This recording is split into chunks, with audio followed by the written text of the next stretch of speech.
I'm Mr. Wamsted.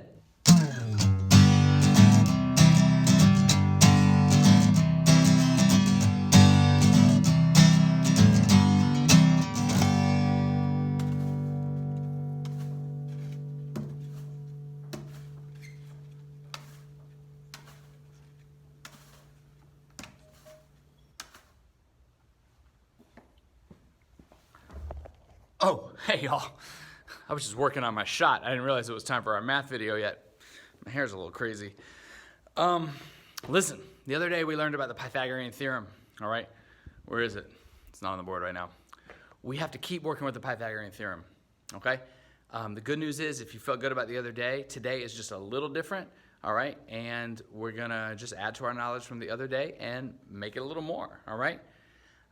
So yeah, let's get to it. I'm gonna do the same thing I did the other day. I think I'm gonna show a short video from someone else, and then I'm gonna show an example for myself, because I think my examples are the best examples. So, all right, let's get to it.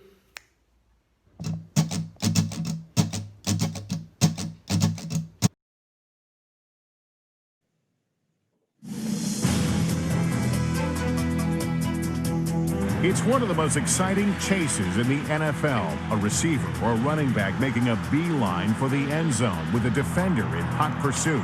You identify the ball carrier. From there, you want to close the distance between yourself and the ball carrier as quickly as possible.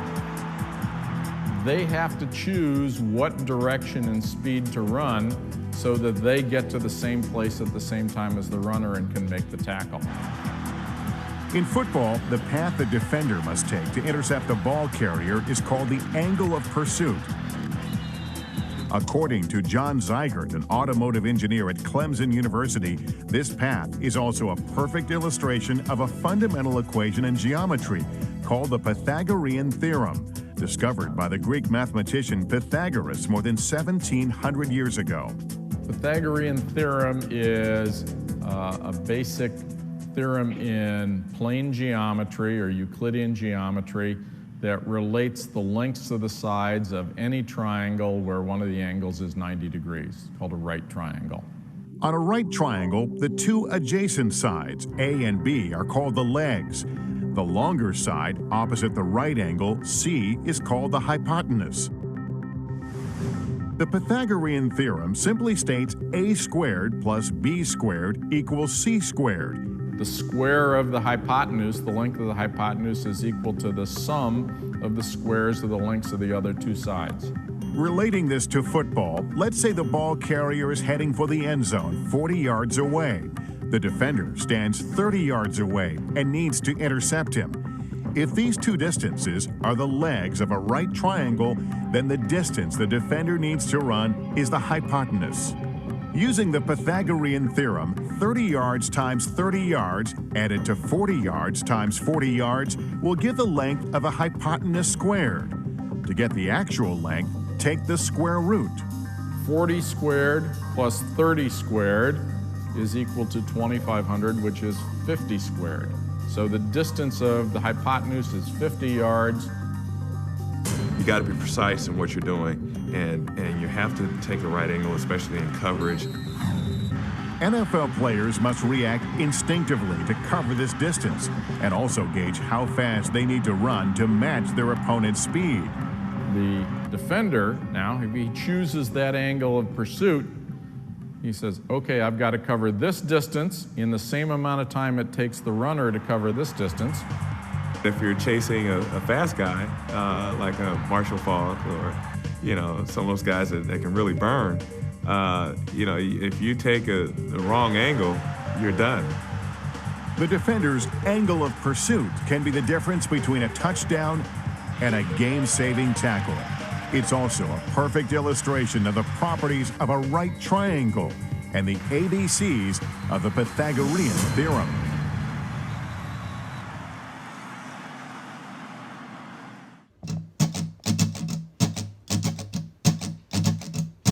All right, y'all, I'm back. I am back for part 2 of the Pythagorean theorem. All right, and again, I'm just going to do the example myself because I want it to be perfect exactly the way I want it. Just like the other day, we're going to start off with a right triangle.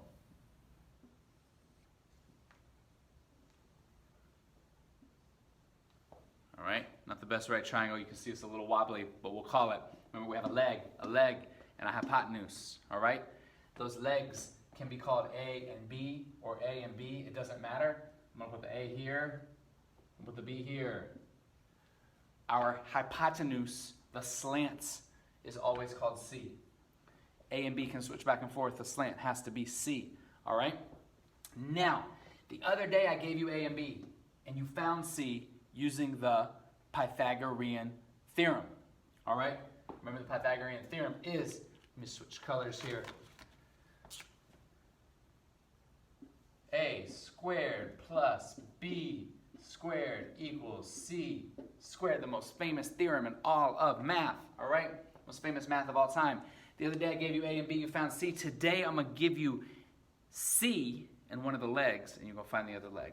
What do I mean by that? We're gonna call C 13. All right? And we're gonna call B, I don't know, 12. All right? And so now the question is, what is A? The question is, what is A? We're going to find A. It starts almost exactly the same in that we substitute.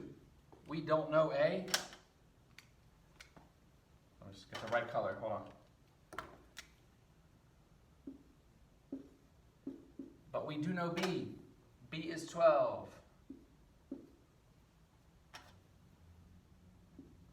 Again, I'm switching colors when I substitute, and C is 13. So it's almost the same as the other day. It starts the same, we substitute, but our equation looks a little different. Let's keep it moving, all right? We're still gonna do the same step first as the other day. We're going to square those numbers, all right? Remember that the A squared just comes down, algebra flows downhill. 12 squared means 12 times 12, that's 144. And 13 squared means 13 times 13, that's 169. I have that in my head, all right? It's okay, that was a nice noise. It's okay if you don't have that in your head. You can work it out, Google it, or use a calculator. Now, here's the big difference between today and the other day. We're trying to find A. We're trying to isolate A. And before we can take our step of square rooting, we need to move this 144. We need to move it to the other side. We've got to get A more alone than it is. It is not isolated enough. So, before we square root, we will subtract 144 from both sides. It is a one-step equation. Well, this part's one step. The A squared comes down because algebra flows downhill. The 144s cancel. And 169 take away 144 is 25. And now we're just like we were the other day. We're going to take the square root of both sides. So we're going to take the square root of A squared. Hold on, let me do the right color. And we're going to take the square root of 25. Remember, the square root and the A squared cancel, leaving me with just A, which is what I want. And the square root of 25, what times itself gives me 25? You know the answer already, it's 5. And so we have found that A is 5. Again, quick recap. What did we do? Well, let me put this marker back on this pen.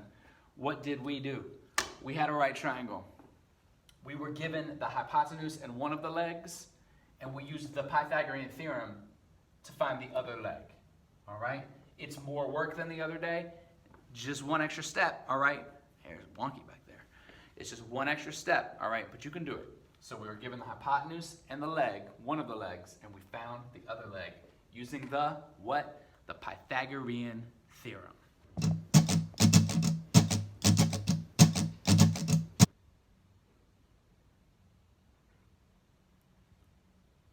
Woo! All right, y'all. I hope that made sense. If it didn't make sense, I hope doing some examples will make some sense. All right. This is a good day. Again, if you felt good about the other day, today will be good. And if you didn't feel good about the other day, let's get good. All right. So let me help you out with that too. So let's go on to our A, our B, our C, our hypotenuse, our legs, our Pythagorean theorem. All right. Well, y'all get back to class.